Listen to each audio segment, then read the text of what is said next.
Well, hello. It's evening as I'm recording this. I've been out for a cycle. I've got a glass of wine. And I'm about to make a recording. What could be better? When I was young, and let's go back. This is the 50s. 1950s. God, I'm old. Although I was born in England, we pretty soon moved to Uganda and Kenya because my father worked for the colonial civil service and had quite a cushy little number out there. Worked hard, but it was a good way of living. Right? Little things like someone from a basically working class background had servants. Someone to look after the garden, someone to look after the kids, someone to help in the house. And may not seem necessary, but that's how it was.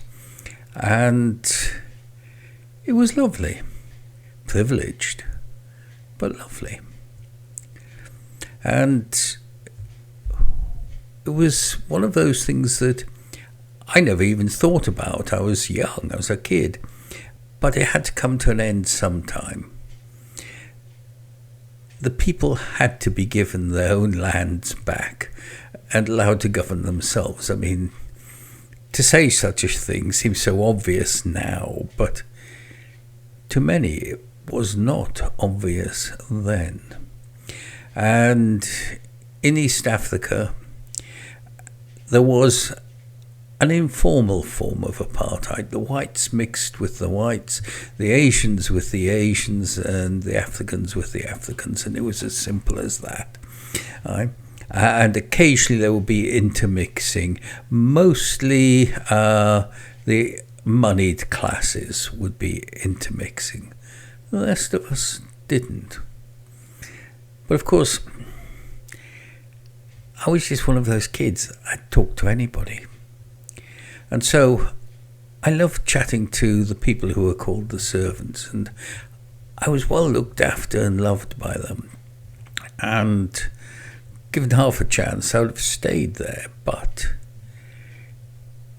this thing called independence came around, and the colonial civil servants were given the option of going to the last of the colonies or coming back home and getting compensated, which appealed to my father.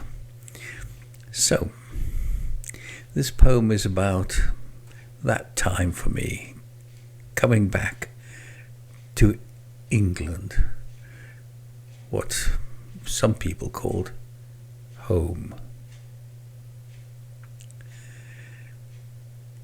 10/11. When I was 10, life changed. I learned to smoke cigarettes and then a pipe. 3 rings and 10 cent, cheap and deadly. Don Ryder and Turner, exam clamours for thick kids and embarrassed parents. My new school. I learned much, and yet nothing.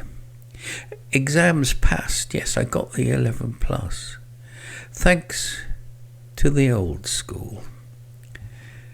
We had Riley for Latin, a mo, a mass, a mat, a moboam bisam bitam bimisam bitasam a punt. I don't think I've said that since I was about 11. Rumour had it, a defrocked priest, Irish. You can smoke now, he said. We did.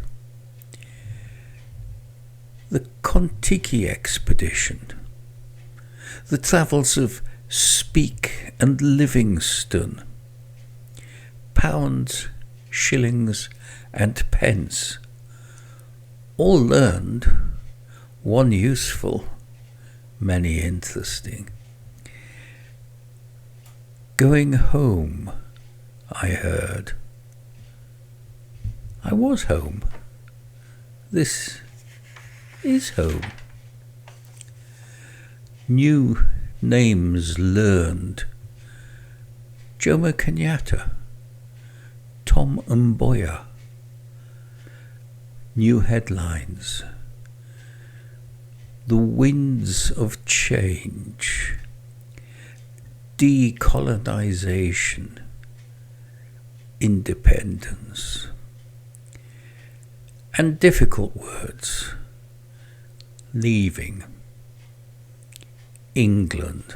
I knew England. Been there before. Preferring to stay, I asked if I could be adopted.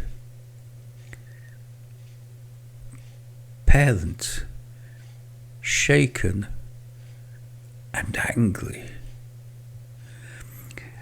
The dogs being adopted, that was apparently different. James will take me. James, the kind man they called the house boy. January 1963, landing at Gatwick, Nissen huts, thick pullovers, wool socks, grey snow, England. Warm-hearted grandparents, cold houses, heavy quilts, frost on windows, a new school, a glamour, the head teaching history. Neil, what happened in 1066? Cold, lonely, and ignorant. Welcome home. You could say I never really adjusted. I mean, I'm living in France now, and many of the people like me went to Hong Kong and Singapore. I always quite fancied Mauritius, but they spoke French there. My mum wouldn't go.